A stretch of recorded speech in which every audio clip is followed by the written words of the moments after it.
చేసినట్టుగా కూడా అనిపించదు అనమాట. చాలా బాగుంది సినిమా. కొన్ని యానిమల్స్తో చేసిన సన్నివేశాలు కానీ, దైవశాస్త్రం గురించి కానీ, మంత్రశాస్త్రం గురించి కానీ అప్పట్లో ఎలా ఉండేది క్లియర్గా, చాలా క్లియర్ కట్గా చూపించారు. మనకి అన్యాయం జరిగినప్పుడు మన భూతగణాలు వచ్చి మనల్ని ఎట్లా కాపాడుతాయని క్లియర్గా ఉందన్నమాట. చాలా బాగుంది సినిమా. మధ్యలో కొన్ని ట్విస్టులు మాత్రం అస్సలు ఎక్స్పెక్ట్ చేయం. ట్రైలర్ చూసినప్పటికి ఇంతే కదా స్టోరీ అనిపిస్తుంది, కానీ సినిమా చాలా వేరేగా ఉంది.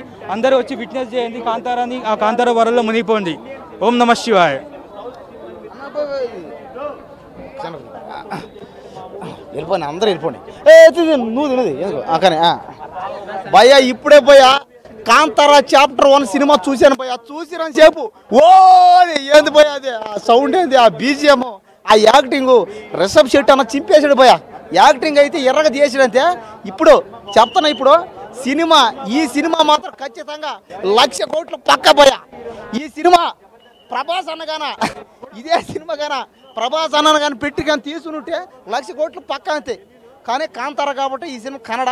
కానీ మధ్యలో ఈ సినిమాలో మైనస్ పాయింట్లు ఏంటంటే, ఒకటే ఉందా, మధ్యలో కన్నడ వాయిస్ రావడం, ఆ కన్నడ వాయిస్కి తెలుగులో డబ్బింగ్ రావడం, ఇదంతా మైనస్గానే పోతాయి.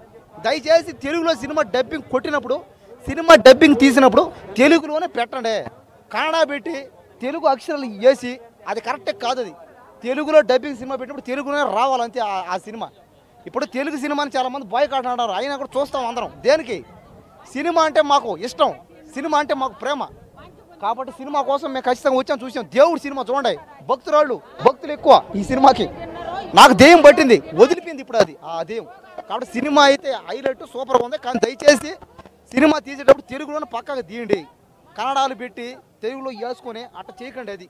ఎందుకంటే మేము మీ సినిమాని ఆదరిస్తాం. ఇక్కడ మీరు మా సినిమాని అక్కడ ఆడనిచ్చినా ఆడకపోయినా కూడా మేము చూస్తాం. ఇక్కడ చూడండి, ఎవరెవరు ఎక్కడి నుంచో వచ్చి కర్ణాటక నుంచి ఏడకొచ్చి ఈ సినిమా చూసిపోతున్నారట. దేనికి? ఆ దుస్థితి రానివ్వకండి దయచేసి. తెలుగులో డబ్బింగ్ అయినప్పుడు తెలుగులో రావాలి సినిమా. కన్నడలో కొద్ది రావడం వద్దట, తెలుగులోనే తీయండి.